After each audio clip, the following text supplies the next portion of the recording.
Thanks for listening to the Women Emerging podcast. Every week we put up a new episode with insights into leadership, practical leadership, seen through the eyes of women leaders of all ages and all sectors from right across the world. Our aim is for women to be able to say, if that's leadership, I'm in. Don't forget to subscribe to the podcast and join Women Emerging on our website, womenemerging.org. That's womenemerging.org for more fabulous free leadership content. Welcome. Julia Middleton here, Director of Women Emerging and your podcast host. I can hear people screaming, okay, Julia, just get on and write this book and stop talking to us about what you're going to write in the book on the podcast. I hope not too many of you are shouting that, but I know some are. Let's face it, we've had 7 episodes on our essence, and the essence being what we draw from when we're leading. And we then had 4 episodes on the energy that we create when we're leading. And then last week I tried to give you some glimpse of how essence begins the book and energy is where we get to in the book. But okay, leave me to my agony. I will continue to write the book. And let's have less torturing and let's get back now. Let's do some episodes of the podcast that are just, again, about hearing the joy of other women's stories. Some of those beautiful stories. And I think we're going to do this by asking a series of women from different parts of the world to choose a few objects, physical objects, that somehow illustrate a moment in their journey as leaders, a moment that mattered a lot to them, and to talk about those objects, why they choose them, and what was that turning point that the object somehow illustrates. And we're going to start with Uthara, and I think quite rapidly you will understand why I chose Uthara first. Uthara, I love you so much for being the first of the Leader Journey podcast episodes. This is going to be a format where we talk to you about your leadership learning journey and the sort of pivotal, the sort of tricky or wonderful or glorious or whatever moments that have shaped that journey. I think before we start, can I ask you, at the moment now, where are you doing your leadership? Definitely in my work. I am a social activist. I run 2 NGOs. So definitely with my immediate team.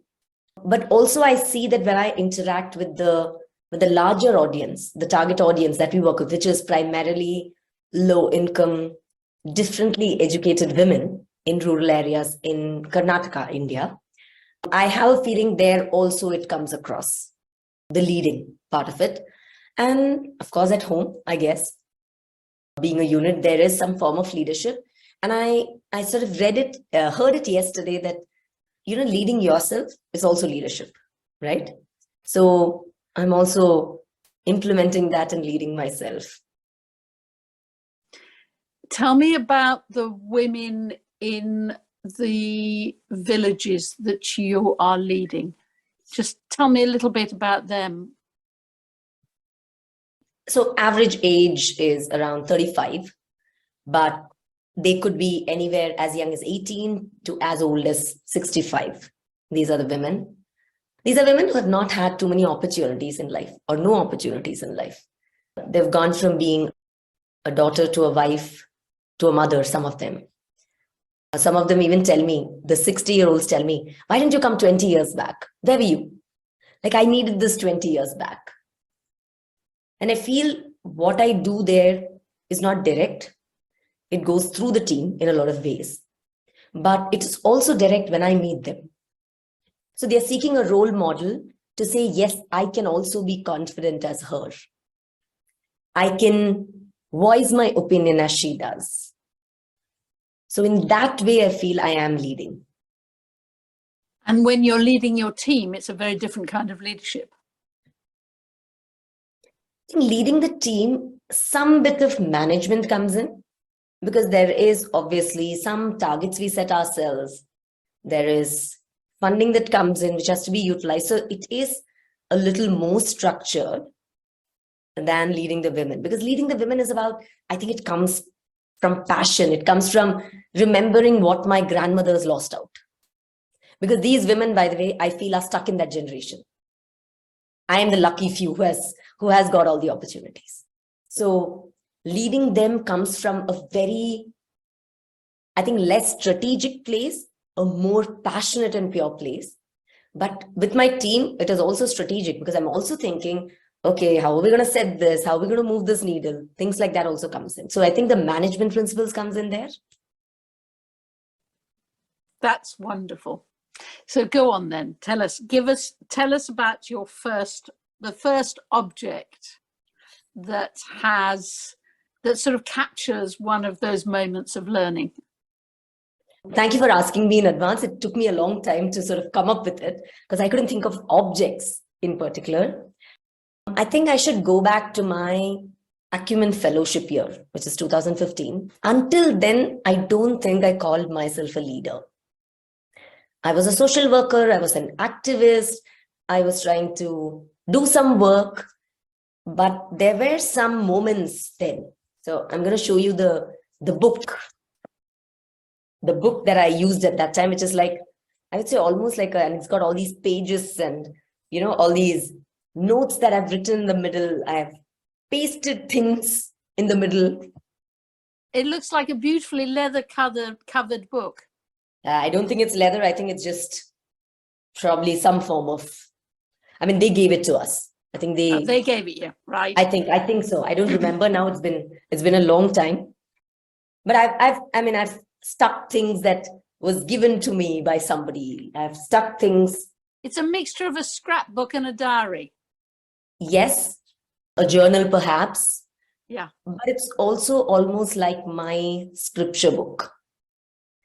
And I realize that each time I go back and look into it, I'm learning more. And I'm like, come on, I wrote this 7 years back. How am I coming up with new insights each time? But I also feel it's about at what point in your journey you're at, right? That you go back and see and say, now this makes sense. Because there are things which you note down, you discuss, it rationally sounds okay, but then you have not internalized it. So yeah, for me, I would say the object is this, but the insights that I've got at that time were more around, I am a leader. This is what leadership is, right? There was a course on adaptive leadership that we went through during the fellowship time, and I have bawled my eyes out, because I had breakthroughs after breakthroughs in that 1 week. And also knowing the dark side of me, that why I behaved a certain way. I used to be a people pleaser. And that came out during that time, that I was not leading my team. I was sort of trying to be a nice person, wanting my team to like me. And I would avoid the difficult conversations and decisions. So I feel it really brought out the whole idea of being difficult. Like, this journey is difficult, to just accept and to sort of understand. Like I said, it's like the adaptive leadership. There were sessions around where I understood my power of being able to navigate not just my team or the women, but also a larger group when I'm in it, that I'm able to steer the course of conversation. And I wouldn't accept it, saying, no, I'm not doing it. No, somebody else did it, not me. But actually, I was doing it. And I do realize it now, that there is something called aura. There is something called more than just words, that there is an energy to it. And you end up using it without even consciously knowing about it. It's a very subconscious thing. So I would say I even understood how leadership is also subconscious. This is one other thing I understood that year, though it was during the year, but I met someone and realized that till then, I was expecting everybody to be like me. Not just like me in the sense of wanting to please them, but thinking that, oh, we're all similar. So with my team, my leadership would be in such a way that I was leading myself. I would say, hey, this has to get done. This is how blah, blah, blah, blah, right? And I had this thing of like complete freedom being given because I believed in this whole, oh, I want to be a democratic leader. And I would sit everybody down and decisions would never be made because we would keep going round and round. And I think I finally understood, oh, I like a blank sheet of paper to draw whatever I want. Not everybody likes it. They want structure. People want to be led. And some people even want to be managed. That was a like slap in the face reality that came to me in a very bad way that I managed. Like the team dynamics went haywire. There were shouting and cheering, tears and everything that happened in my team as well. And then it struck me saying, oh, that's because I was not taking my responsibility as a leader. Did anybody leave? She's nodding. Actually, one person asked me to fire another one. That's how it started. And I was like, okay, what's going on? And he was vehement about it. He said, you better fire the other person. That person doesn't align to our values and culture and it's not working properly. And I was like, okay, so I am the one who said democratic leadership, right? And now what do I do? Because I didn't believe it, right? That the other person did not align or was not working. And so I kept trying to convince this person who told me to fire the other. I kept bringing up examples. None of it worked. Because I think sometimes you can give like too much freedom in a team where everybody is fighting among themselves. Because everybody thinks they are the leader. That I will listen to whoever tells me whatever. Because I was not leading clearly at that time. So, yeah, I think that would be my first object and story. So who went? Did he go? So finally both went. So first he went. So he went and after a few months, the other person also went. Yeah. And the team got going from then on. Yeah, well, I've had many churns. So it's been 10 years of testing my leadership in a way, 10 to 13 years. I would say it took me a few more years after that to really, and I don't even know if I've still got it, but just okay, come on then. Come on, time for the next object. So the next object that I have is the adoption birth certificate of my son. Hold it up, I want to see. Read the title. What does it say at the top? It says, Government of Karnataka, Chief Registrar of Births and Deaths. This is to certify that the following information has been taken from an original record of birth, which is register for, well, the town and his name and our names, name of the mother, name of the father, the place of birth. Yeah, basically, in a way saying that he is our child. And why this is important, though he's the second child that we adopted. Our first daughter came in almost 2.5, 3 years before that. And she was always a planned adoption. We always knew we wanted to adopt a girl child. But he was a surprise because he came in our way while we were in an orphanage for something else. And somehow it fit. Somehow it's a story for another podcast, I think, because it's a long story. And he's severely differently abled. Why that is an object for me is because, so I am, as a person, perfectionist. I like things a certain way. I like things to be perfect. And I strive towards that. And here's a child who does not have a so-called, in quotes, normal body structure. And he's not able to do things that others can do. But he is so happy. And I wouldn't say it is one moment, though it is an object, but I wouldn't say it is one day or that moment. But in general, just being around him every day makes me realize about my leadership itself, that and about others and how I lead, to say nothing is normal, nobody is perfect. We just use our own abilities to the best that we can. And you have to find happiness in it. It is with you. So I think for me, it is also to say that it's in your hand to find that happiness.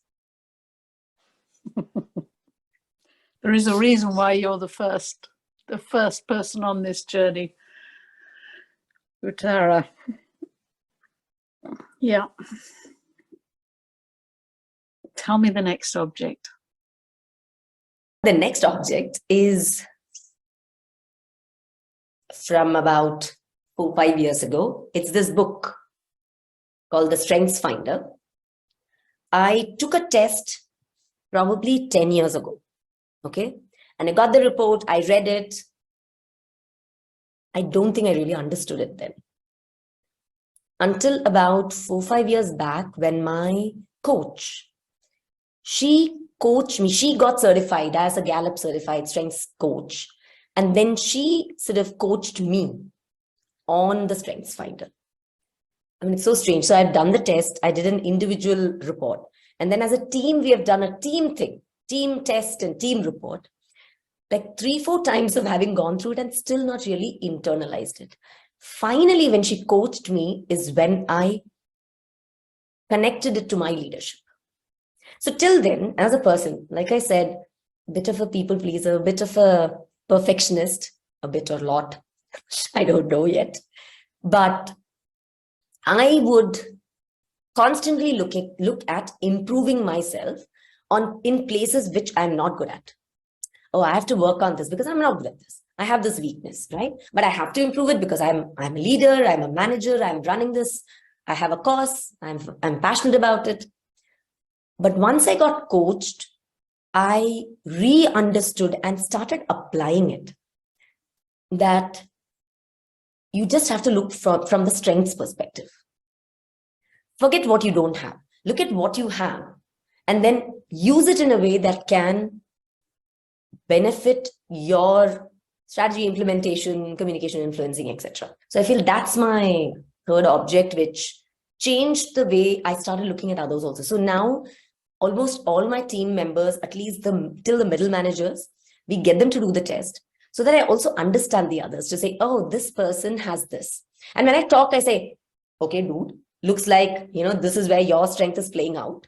So maybe, it's better you take this up because my strength doesn't lie there.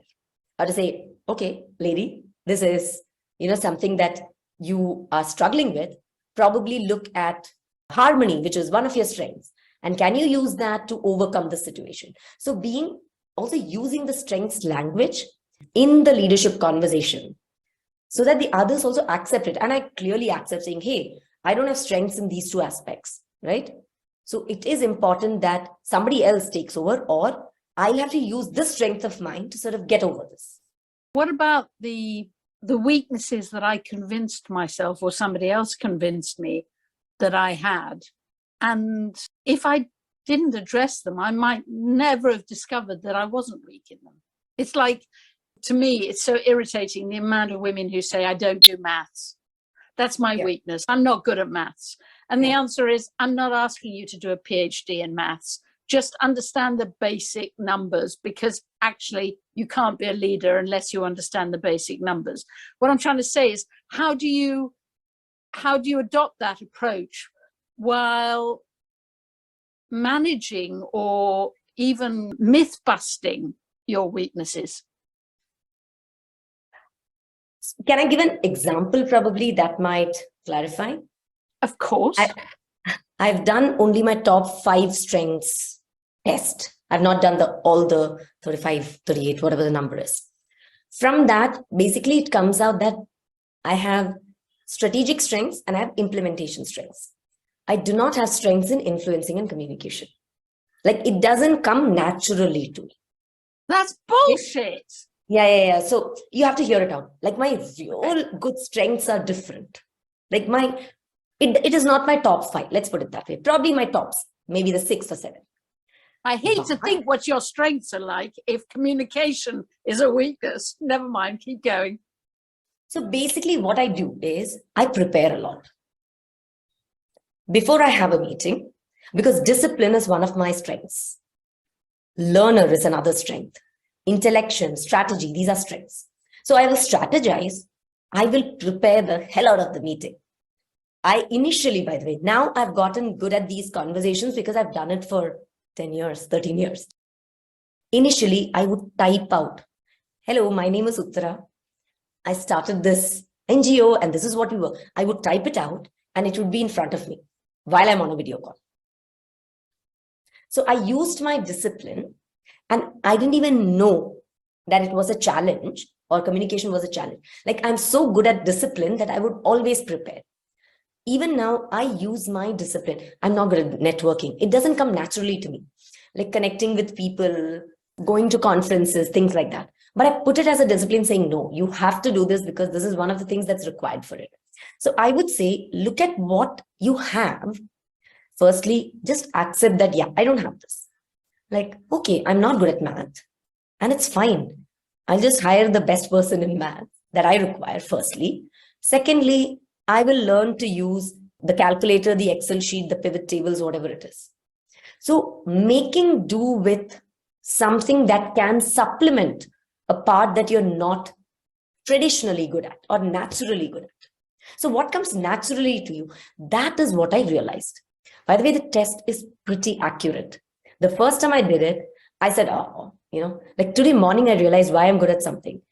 I hear a podcast, even if it's a 2-hour podcast and I listened for 10 minutes, I've already learned 3 things that I can apply. Learner is my first strength. It just comes so naturally to me. Like I can't do anything I've got it. without learning. In many ways, you're using your strengths to overcome your weaknesses. Yes. And I've also learned that my strengths are also my weakness. And that came out 2 years back when I had a burnout. Because I can overdo my belief, I can overdo my learning, I can overdo my discipline.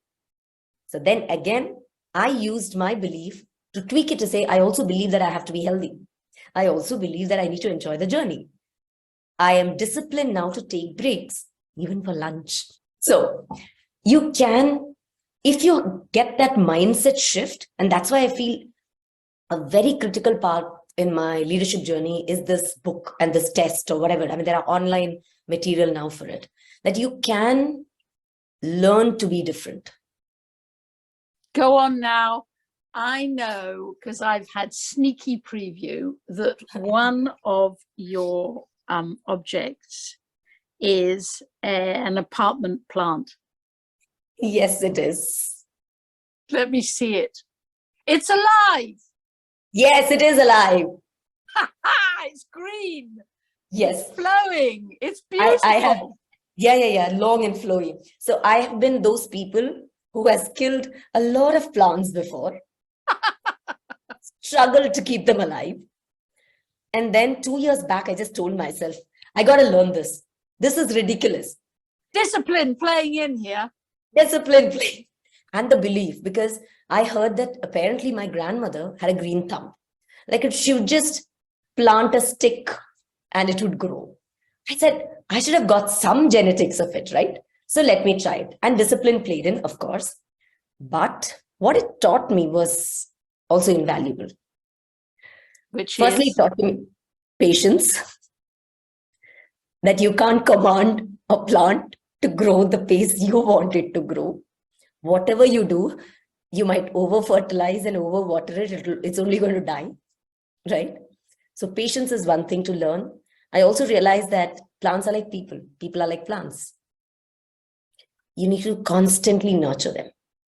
You need to constantly be around them. They will sense your energy. They will understand what's going on. So you got to be patient, but also nurturing, and also know when to water more, when to water less, what is going on in the environment, the season, and then make the changes. So as a leader, I mean, being a gardener and a leader, I think pretty similar things. You know, I'm looking down at a plant that's next to me. Okay. And I think it's called a poinsettia. And so it has beautiful red flowers, which I bought for Christmas. Okay. So then I looked after it beautifully all year, really, really, and it's incredibly healthy, but it's supposed to then have red flowers again the following Christmas. And I was sitting here saying, what happened? Why hasn't it got red flowers? And then, because I'm not like you, Uthara, I checked on the internet that this plant only develops the red flowers if you put it in darkness for 3 months before Christmas. Oh, wow. That is totally counterintuitive. Yeah, That makes absolutely no sense. I agree. I agree. Even I didn't know that. Wow. But it's also about people, isn't it? It's Yes. that just occasionally what you think is so obvious, you figured out how to do this, but actually what's going to work for them is completely counterintuitive to what you think. Yeah. Yeah. Yeah. Which means you have to be observant, and you have to be working on your leadership quite a bit. That's what it shows. Like what you Googled and understood. Yeah. Isn't it? Yeah. And I need to counter my weaknesses, which is that I always look on Google a bit late.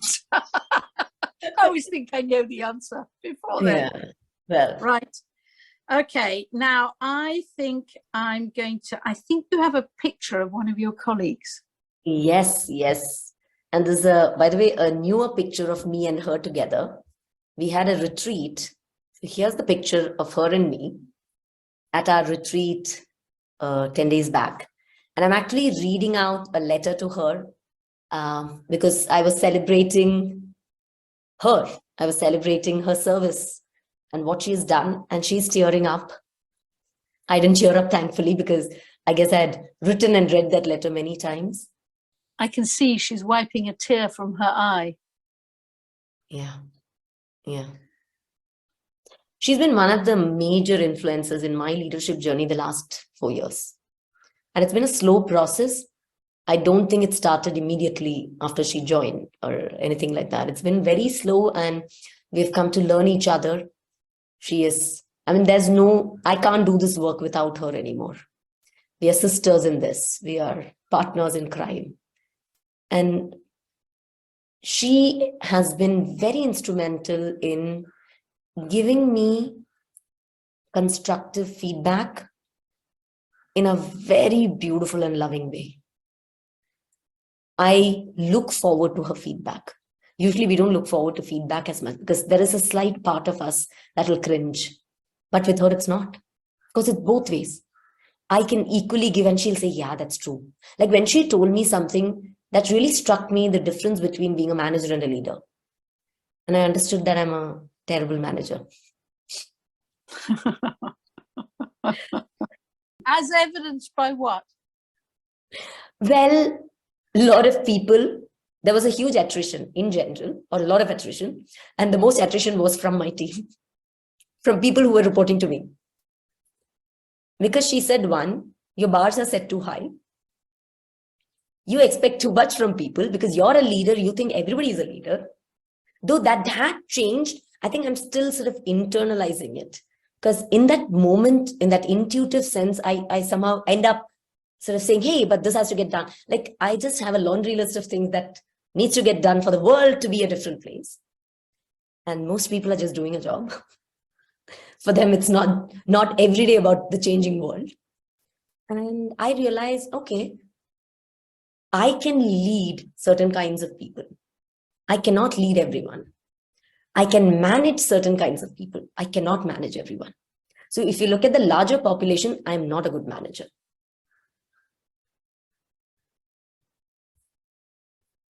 Okay. What's her name? Yashoda. What does Yashoda mean? So Yashoda is the adoptee mother who raised Krishna. Ah. So she has a very big significance in our mythology.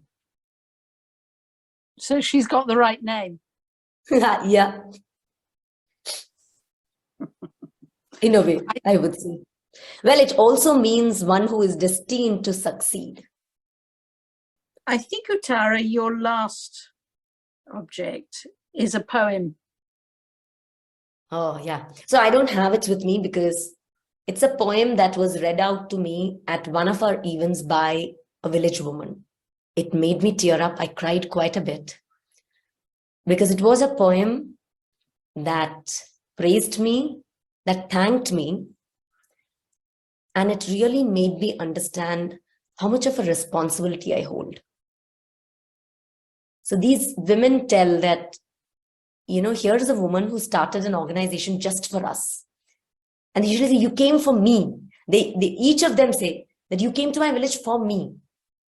And they don't mean I went. They mean that the organization, the work, the team went. And I heard this last year, probably a year exactly, maybe February, March last year. And the sense of responsibility has heightened more for me. The way I behave as a leader, because I know people are watching. And now, not to please them, not to please anyone, but knowing that I am the role model that people will look up to, and that women are looking at me because I look like them, I speak like them. In a way, I am them, but at the same time, they're like, she looks like us, but still she did this. Like if she can do it, maybe I can do it. So that responsibility of also sharing what I've learned as a leader, because I feel each of these women is a leader in her own life, in her family and her village. Imagine if there are villages filled with leaders and women leaders. What a different world it would be. Uthara, it's quite tough, that moment when you realize that people are watching you. I think it comes naturally to me, Julia. It made me feel responsible, but I didn't feel it was tough. I felt my job was easy because I just had to be myself now. I realized that just modeling certain behavior, just being myself when I talk without really, strategizing or thinking too much, especially with the women, including things about child rearing, because they ask, how many children do you have? How do you raise them? What time do they go to sleep? Like all this, women want to know. And for me, it's very easy, right? I'm just sharing my life because I'm living a life that I am proud of sharing. For me, that is leadership. In a way, I think I follow what Gandhi did. Practice what you preach. I'm not leading a different life and I'm not preaching a different thing to people. We're coming to the end of this wonderful conversation. I'm going to have to go away and think about it a lot. Thank you for sharing the moments in your journey. They were wonderful moments. How far do you think you are down your journey of learning as a leader? I turned 40 last year, and I think I'm halfway there. I have 40 more years in my life. I think journey as a leader will continue until I die. It's a continuous process. It's not like, I don't think you'll ever feel you've arrived, you've learned it all. What would you love to have as a moment in the journey that you know would take you even further? All the objects that I showed you and the moments that I shared, none of it I imagined. It just happened on the way and I learned from it. So I don't think I can come up with anything, but I know a wish that I have. I wish that every woman feels like a leader in her life. I wish that every woman I've touched through the work is able to voice her opinion, lead people, lead herself and people around her, and is able to stand up. I feel that would be a moment when I say, okay, the job is done. Well, not the job is done, the baton is handed on. Oh, yes, yes. And I don't know if it's a baton handed on, but like we're all carrying it together. Yeah. It's just that probably my face is seen in the front. A lot of us are carrying it at the same time. Just more people will join us.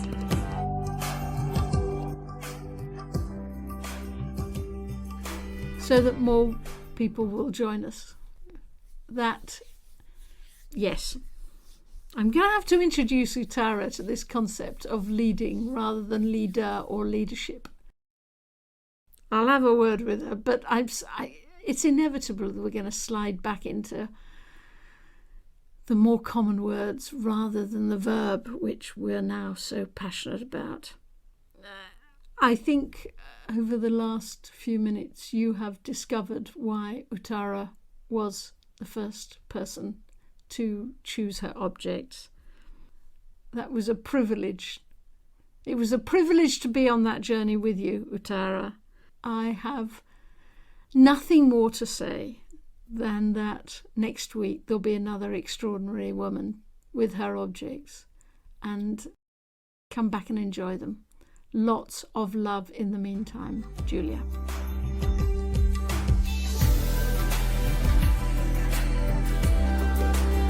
To become part of our movement and share your thinking with us, subscribe to the podcast and join the Women Emerging group on our website at womenemerging.org. We love all of the messages you send us. Keep them coming.